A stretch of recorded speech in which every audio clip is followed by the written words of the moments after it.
agora não tem mais volta. Começou 2019 e com ele o primeiro dos 4 anos de mandato para João Dória no estado e Jair Bolsonaro na União. A nossa macro-região tem desejos próprios, mas, acima de tudo, a missão de trabalhar em conjunto com os novos governos, cobrando, contribuindo e, sobretudo, assumindo novamente a representatividade que perdeu nos últimos anos. Segurança e economia são, com certeza, as pautas mais reclamadas. Mas não só elas. Saúde, educação, infraestrutura e todos os demais serviços estão na boca da população. 2019 é um ano de muita expectativa. Será também de otimismo. Agregando valor às comunidades e integrando ao vivo a macro-região, formando opinião, em Ribeirão Preto está o advogado Wilson Rogério Estevão. Em São Carlos, o engenheiro José Leomar Fernandes Júnior.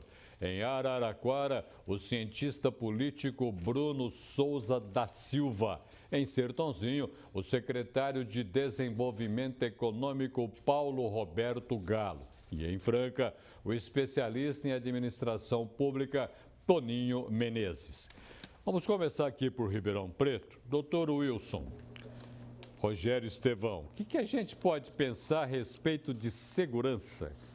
Porque nós estamos todos muito preocupados.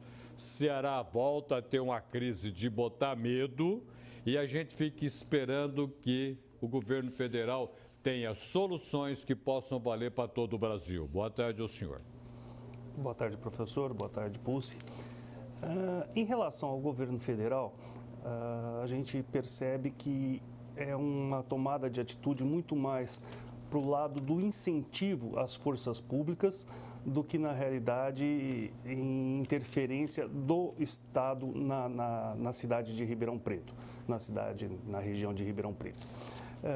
Seria esse incentivo por quê? Porque nós temos aí, como presidente da República, um homem do Exército e que já declarou o apoio à polícia militar, à polícia do Exército, às Forças Armadas em geral. Então, seria mais por esse lado de levantar os ânimos, eu acredito. Já dentro do Estado, e que aí sim tem interferência direta, nós temos as diversas propostas e as diversas promessas do governador estadual. Entre elas, a formação de 17 forças especiais, batalhões especiais da polícia, e aí cria-se um problema, porque esses batalhões especiais, de onde será tirado o contingente para suprir esses batalhões? Foi prometido, inclusive, um batalhão aqui para Ribeirão Preto, mas teria contingente para isso?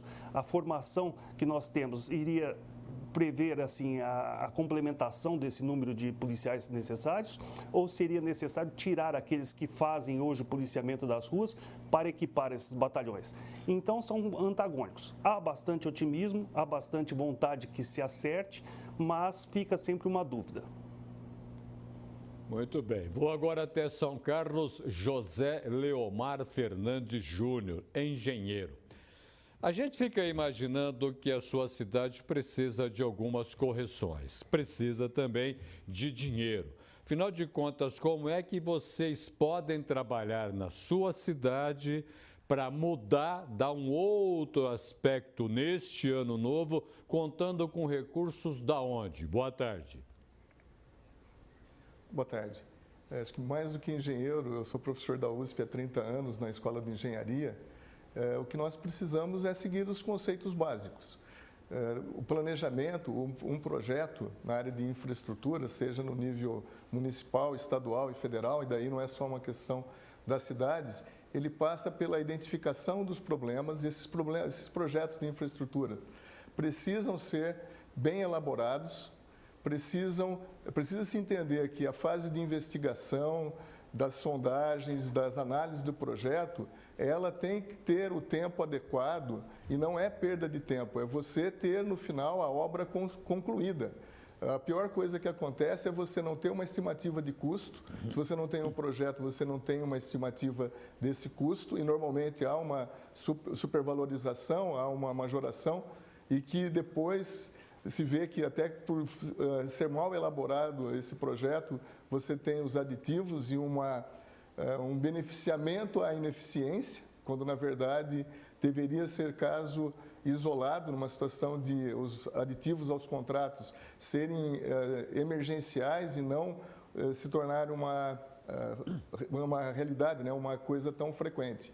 Então, passa pela engenharia, pelas fases de projeto básico, projeto executivo e a conclusão. Os exemplos de grandes obras que também ocorrem nas cidades, mas eles muitas vezes têm um tempo de estudo muito maior do que da execução. E no nosso caso, se as prefeituras não valorizarem os estudos, se os estados e o próprio país não valorizarem o estudo, a gente vai ficar numa situação de perda de recursos e não ter a obra executada, construída, que é o pior dos cenários. Vou a Araraquara agora, Bruno Souza da Silva, que é cientista político. Bruno, ano passado, uma eleição foi realizada, o novo presidente da República foi apontado e escolhido. Agora fica uma expectativa para todos nós, como cidadãos, do que pode acontecer em termos de mais reforma política, mais você deixar a participação das pessoas crescerem para dizer sim ou não a vários projetos que estão sendo apresentados, que serão apresentados. Boa tarde. Boa tarde, Pussi, boa tarde, professor Golfeto e todos que nos acompanham aqui pela Clube. É verdade, há uma grande expectativa por parte da sociedade brasileira, parte dessa expectativa positiva de mudança, de transformação, se reverteu também nas opções políticas e nas preferências para o legislativo, por exemplo, que é muitas das vezes um poder negligenciado, deixado em segundo plano, onde nós verificamos boa parte da transformação que a gente gostaria de assistir. Digo isso porque se a gente observar o Parlamento brasileiro, o Congresso Nacional, nós tivemos uma renovação na casa dos quase 60%. Nós tivemos, em larga medida também, um crescimento muito grande dos parlamentares com orientação política mais de direita e que defendem valores mais conservadores, que se encontram, que se alinham, em larga medida, à orientação ideológica e política do novo governo de Bolsonaro, de Jair Bolsonaro. Então, é algo que, vamos dizer assim, as urnas trouxeram essa expectativa, depositaram nesses representantes políticos e agora a gente vai ficar aguardando para ver como que vai se dar esse desenho do novo governo, das transformações, das reformas, das mudanças que vão ser levadas a cabo. É óbvio que a gente precisa entender e compreender que nós vivemos dentro de uma democracia e por vivermos dentro de uma democracia, o dissenso, o contraditório deve ser preservado, deve ser valorizado, inclusive. Acredito que até agora, do que nós vimos das movimentações do governo Bolsonaro, desde o gabinete de transição, da definição do documento das metas para os 100 primeiros dias de governo, o que nós teremos agora é um alinhamento político que deve ser feito. Nós vamos aguardar agora que logo ocorrerá a eleição para a presidência da Câmara dos Deputados e também para o Senado, e ali é que o governo vai mostrar a sua disposição em conseguir efetivamente construir uma coalizão de governo que dê conta não só de ser sustentável politicamente, né, garantir a governabilidade, mas que leve em conta muito o fator da representatividade. Acredito que o que nós temos acompanhado enquanto sociedade desde 2013 é uma certa sensação de cansaço por parte das pessoas e muito se deposita na expectativa positiva em relação a essa mudança. Eu vou agora até Sertãozinho, Paulo Roberto Galo, secretário de Desenvolvimento Econômico. Paulo, as medidas econômicas que estão sendo apresentadas pela área econômica do governo do Jair Bolsonaro são medidas liberais. Essas medidas chegam de que maneira para a indústria da sua cidade ou até mesmo aqui para a nossa macro-região? Boa tarde a você. Oi, Roberto, boa tarde a todos que nos assistem aqui pela Clube, na nossa macro-região. Olha, você tem razão, né? São medidas anunciadas na linha bem liberal e aquilo que o empresariado esperava, viu, Roberto? São medidas desestatizantes, medidas que buscam aí, vamos dizer, tirar o peso do Estado em cima da questão do empreendedorismo e aquilo que compete ao Estado, que fique para o Estado, né? Então, havia já essa expectativa, isso não está sendo até agora nada diferente daquilo que foi prometido durante todo o processo eleitoral, toda a campanha, que foi uma campanha curta, porém foi uma campanha bastante intensa, né, para todos os níveis aí de governo. E a gente vê com bons olhos, né? É claro que são pouquíssimos dias aí de governo. Eu costumo sempre dizer que por mais longa que seja a caminhada, precisamos ter sempre um primeiro passo. Os passos que foram apresentados, ou pelo menos as ideias, né, pelo agora considerado assim o superministro Paulo Guedes, me parecem bastante adequadas. E então há um clima de otimismo moderado, diga-se de passagem, é importante a gente não sair numa euforia louca aí, mas temos bons indicadores, né? A Bolsa de Valores, por exemplo, fechando em alta praticamente histórica, o dólar com uma leve tendência de queda, e isso são reflexos muito provavelmente daquilo que vem sendo anunciado. Esperamos que o governo nos próximos dias possa trazer informações mais, vamos dizer, firmes, né? Mais sólidas e que falem exatamente a mesma língua toda a equipe, né? A gente viu uma outra discrepância aí, mas eu tenho certeza que num primeiro momento, devido até à inexperiência ainda de vários desses agentes. Segundo, estão chegando agora, é muita informação que tem que ser passada em pouco tempo. Você vê, são apenas 100 dias, né, para você fazer uma transição de um governo para outro, é muito pouco tempo, mas estamos animados com isso. Eu vou à Franca agora, Toninho Menezes, especialista em administração pública. Toninho, para a gente mudar a administração pública, devemos tomar quais providências quase que de imediato? Imediatamente a primeira providência é a posse concomitante. Não adianta tomar posse o executivo quando o legislativo vai tomar posse 30 dias depois. Então, aquele impacto inicial se perde. É o que tem acontecido com o governo agora, que vai ter que trabalhar em cima de decretos que não precisem passar pelo crivo da Assembleia Legislativa. O Congresso Nacional, na verdade, precisava rever essa posição das posses, tanto aqui no Estado de São Paulo com 60 dias, quanto do governo federal com 30 dias. Porque assim força o governo, naquele impacto inicial, somente trabalhar com decretos que não precisam ser aprovados pelo Congresso Nacional. O impacto, as mudanças têm que ser efetivamente muito grandes e tem que contar com o apoio de todos. E nós não contamos com isso, infelizmente. A nossa classe política, ela pensa muito mais no individualismo, no seu pessoal, do que no coletivo. Basta ver que nem dois presidentes, um presidente não poderia estar presente porque está preso, mas outros dois presidentes deveriam estar lá na posse, dando apoio, porque sabem das dificuldades que é administrar um país de dimensões continentais como o Brasil. E nós não vemos isso na classe política. Vemos a oposição já se colocando totalmente contrária a tudo que se vier, independentemente de ser bom ou ruim para o cidadão. E isso não podemos mais aceitar, há que se ter uma mudança. É óbvio que temos que aguardar a composição da nova, da Casa Legislativa, tanto da Câmara dos Deputados quanto do Senado, porque, na verdade, nós não sabemos ainda o posicionamento. Agora, aquele voto de liderança, aquela situação que se impõe, que se vote contrário a tudo que venha do governo, seja bom ou ruim, não pode ser assim. É lógico que as mudanças têm que ser feitas, têm que ser efetuadas e também contar com a mídia, porque uma parte da mídia apenas fala sobre as questões prejudiciais e negativas. Não falou em nenhum momento ainda, em alguns grandes órgãos aí, os lados positivos que vem ocorrendo. Apenas fica procurando algumas coisas para se colocar como polêmica, como questões antagônicas, choque de opiniões, divergências do próprio governo, ao invés de se tentar motivar e trazer as mudanças que são consideradas positivas para o novo governo. Volta a Ribeirão Preto, Wilson Rogério Estevão, advogado. Doutor Estevão, para a gente entender, nós temos algumas propostas apresentadas claramente pelo governador João Dória, endurecendo a segurança. Nós temos necessidades na nossa macro-região para combater roubos de carga, tráfico e assim por diante. Para a nossa macro-região, aquilo que for pensado em São Paulo serve efetivamente para a gente ou tem que ter o intercâmbio da gente para São Paulo para corrigir os nossos problemas? Seria muito interessante haver essa interligação, até porque o governador e prefeito são do mesmo partido, então seria interessante que eles conversassem um pouco e fizessem essa integração. as propostas que são efetivas e que são boas para a nossa região, caso venham a ser adotadas, seria realmente a implantação desse batalhão das Forças Especiais, sem a retirada do policiamento de rua, seria um sistema de drones, seria a valorização dos policiais que aí se encontram. Então, tudo isso se aplica a todo o Estado e, por que não, a toda a nação, né? Seria interessante que todos os estados da nação pudessem fazer o mesmo. O que nós temos que levar em conta são particularidades da região.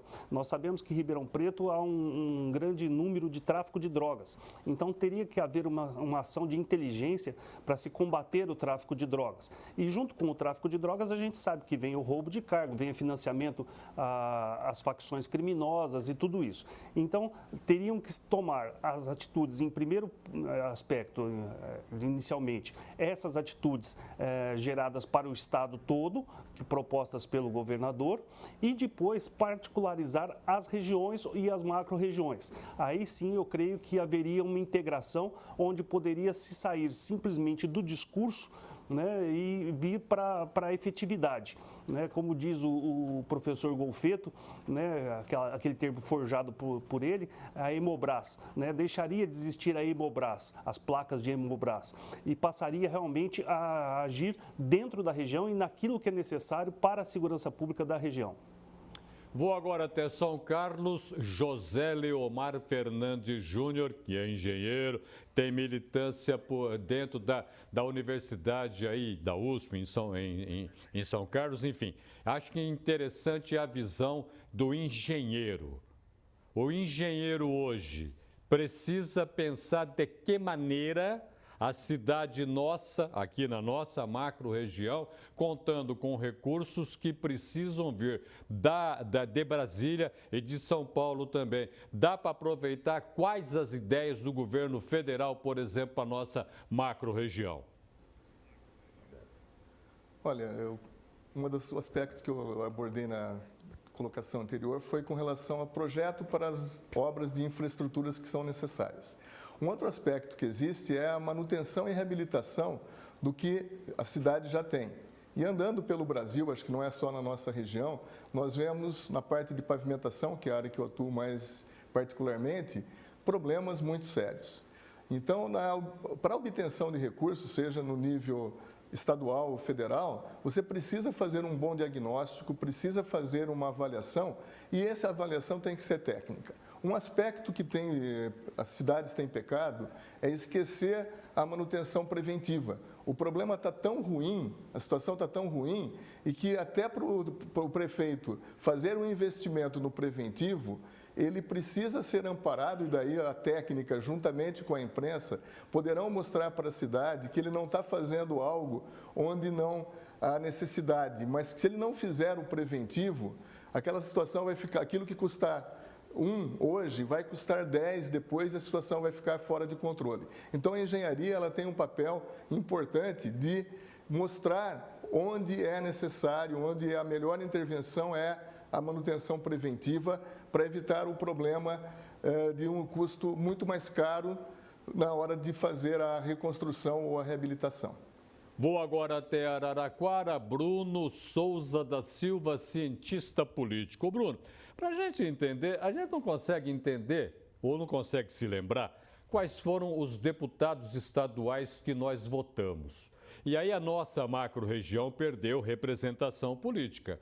Afinal de contas, a culpa é de quem? Do eleitor que já não está entendendo mais nada, do político que não consegue conversar com o eleitor, ou nós estamos na era digital que invadiu tudo e todos?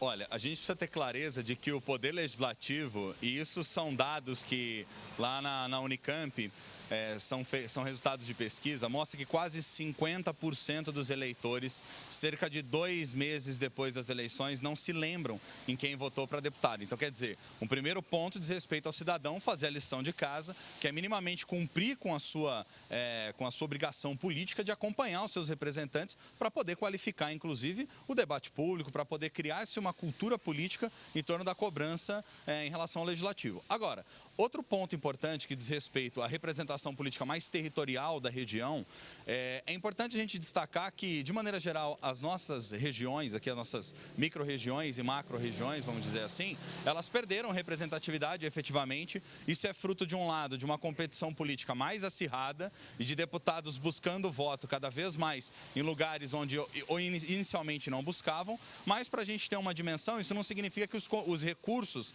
vindos, sobretudo daquilo que se espera dos deputados federais, no caso, que é o envio de emendas ao orçamento, não se realizem. Para a gente ter uma ideia, eu levantei os dados aqui para a região central, de 2015, 16 e 17, o que nós verificamos é que das maiores cidades, Araraquara e São Carlos são as mais beneficiadas. Araraquara, até 2017, com 5 emendas parlamentares, totalizando algo em torno de 3,3 milhões de reais, que vem de deputados ligados ao PT, também, que é o partido do prefeito da cidade, Edinho Silva, e São Carlos, em segundo lugar, com volume de emendas aí aprovadas para serem executadas até 2019, na casa dos 2,9 milhões de outros deputados, sobretudo do deputado federal Marco Feliciano. Então, quer dizer, é preciso que a gente entenda que os municípios dependem dessas transferências, dependem desses recursos, mas o fato automático de não ter um representante não significa que essas emendas não possam vir. É preciso articulação política, sobretudo dos prefeitos e dos partidos políticos com as suas lideranças no Congresso. Sertãozinho, Paulo Roberto Galo, secretário de Desenvolvimento Econômico. Paulo, para a gente se situar, o liberalismo econômico brasileiro, ele é meio esquisito, né? Mas está agora posto à prova. Todos os preceitos do liberalismo pregados pelo superministro Paulo Guedes, esses preceitos, isso tudo que ele está pregando, chega para toda a nossa macro-região? Vamos abrir o nosso comércio? Vamos ter crescimento? Olha, Roberto, o tempo dirá, né? Como eu disse anteriormente, ainda está muito cedo, nós estamos há poucos dias da posse tanto do governo federal quanto do governo estadual, mas os problemas são vários, né, dentro da nossa economia. Isso vai desde a questão tributária, por exemplo, né? O ministro Guedes sinaliza aí talvez para um imposto único federal, né? Mas nós temos impostos também na esfera estadual e municipal que são bastante complexos, bastante complicados, resultado de muitos anos de arranjos, acochambrações, digamos assim, com o perdão da expressão, que acabaram tornando a questão tributária nossa um verdadeiro cipoal, né? O empresário tem muita dificuldade, isso em todos os setores, comércio, indústria, serviços, né? Para poder, inclusive, fazer o seu planejamento tributário e pagar aquele imposto que é realmente devido dentro dos preceitos e das normas legais, né? Nós temos uma taxa de juros que precisa ser muito bem estudada, a questão do crédito, né? Então, são disciplinas, né, que vêm ao encontro dessas propostas, especialmente do ministro Guedes, que, se implementadas, né, em tempo hábil, né, eu acredito que deverá dar uma agilidade com reflexo na nossa economia, sem sombra de dúvidas, positivamente. Boa Franca, agora Toninho Menezes, especialista em administração pública. Toninho, chegou a hora de um novo pacto federativo? Com certeza. O Brasil, historicamente, ele não possui um pacto federativo onde todos os estados se comprometem com a União e permaneçam a ter as suas competências. No Brasil, não. A legislação federal, ela traz e se intromete em todas as situações, e sendo que tem peculiaridades regionais que não são respeitadas. Não adianta um salário mínimo aqui no estado de São Paulo, nessa ordem que foi publicada agora no dia 1º, que a pessoa aqui com esse salário mínimo, ele não vai sobreviver. Enquanto isso, no meio do Amazonas, lá no Acre, no interior, esse salário lá, a pessoa vive tranquilamente. Então, essa questão tem que ser regionalizada. Nós temos que trazer algumas outras situações onde se respeite a individualização de cada região de nosso país. Nós vimos nesse sentido a questão do ministro Paulo Guedes dizendo da municipalização, das receitas, a redistribuição de receita. Isso já é um indicador muito positivo para nós, e nós queremos acreditar que isso seja o início de uma nova gestão, porque nós vivemos nos municípios e nas regiões. O governo federal é uma ficção que gerencia em alguns pontos e não pode se intrometer em tudo. Volta a Ribeirão Preto, Wilson Rogério Estevão. Doutor, é um negócio aqui que eu estou tentando entender, boletim de ocorrência, o fato é em Ribeirão, Araraquara, de Araraquara faz só aqui em Ribeirão, enfim, isso tem que ser corrigido, senão nós não vamos conseguir também aprimorar a segurança pública. Exato, professor. Isso também se dá ao desmonte que foi feito nas delegacias de polícia. Nós lembramos, num passado recente aqui em Ribeirão Preto, nós tínhamos 2 plantões policiais. Hoje existe apenas um plantão que integra toda a delegacia. As delegacias de polícia foram fechadas. Então, tudo isso criou um acúmulo absurdo. Bonfim Paulista, que é um distrito de Ribeirão Preto, uma mini cidade, teve fechada a sua delegacia de polícia. Então, acaba concentrando tudo em um só local e aumenta a procura daquele local, aumenta o desespero das partes que estão ali já num momento difícil e demoram para ser atendidas, aumenta a demora na resposta do poder público para a necessidade de segurança pública da população. Então, isso tem que ser revisto e revisto com urgência. Aí vai do poder estadual ver como vai fazer isso, porque hoje o orçamento de 2019 é menor um pouco do que de 2018. Então, vão ter que integrar esse orçamento, mexer nesse orçamento e fazer com que realmente tenha efetividade na prestação jurisdicional do Estado.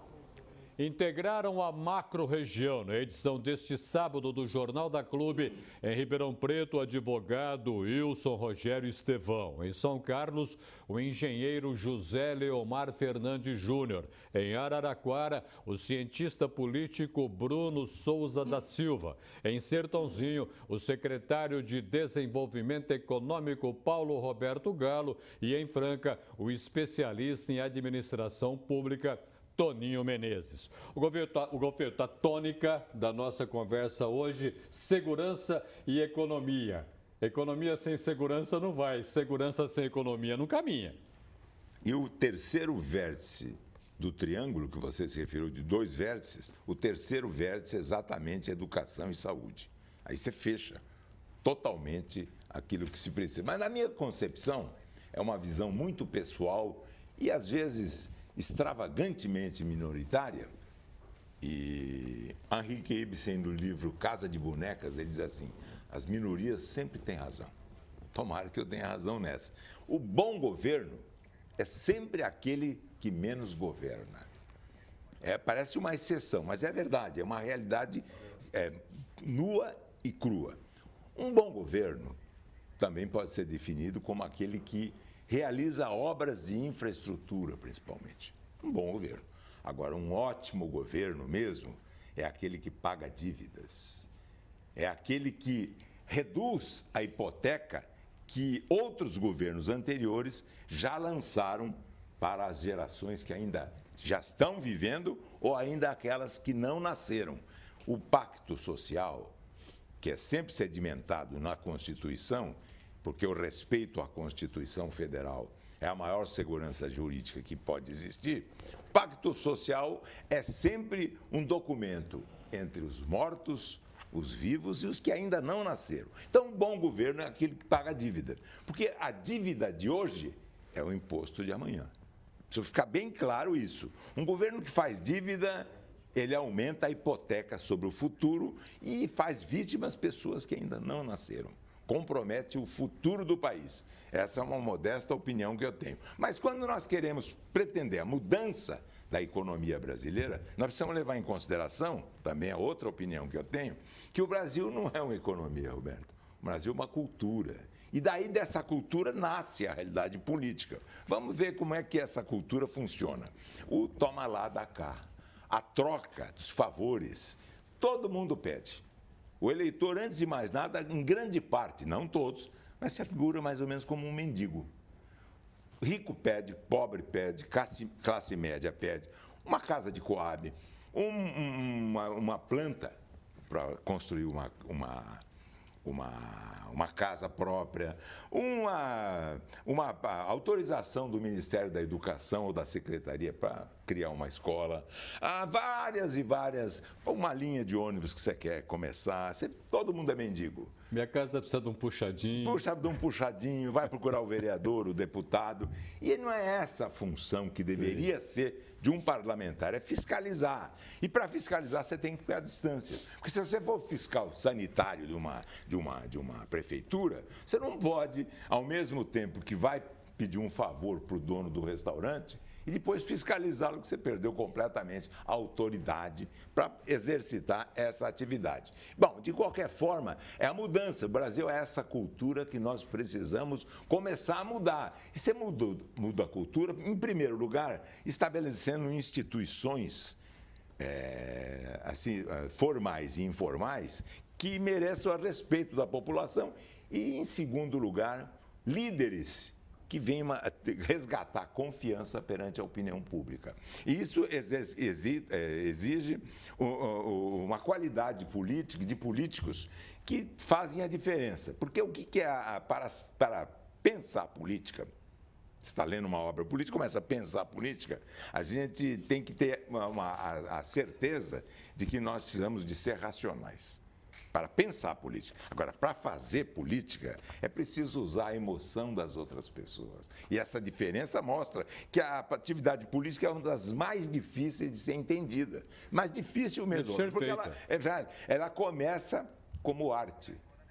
E, na verdade, é sempre definida como uma ciência. O que é a política? Política é uma ciência que é definida, que começa a ser conceituada como arte. Política é a ciência do possível, é a arte de ajustar consensos em torno de dissensos, a partir de dissensos. Então, nós temos que considerar isso, é o que se tem. E o Estado brasileiro, e o Estado de uma maneira geral, convive com a sociedade e com o mercado. O que é o Estado? É sempre um redutor de incertezas. Qual é a incerteza? Ela nasce do mercado. A crise brasileira da atualidade, Roberto, não é nada mais, nada menos do que o Estado aumentando as incertezas que ele deveria reduzir. E, no entanto, ele está aumentando as incertezas em relação ao próprio mercado, agravando a realidade da crise. É comum, e aí, Estado, saúde, segurança, plano de saúde, vende plano de saúde.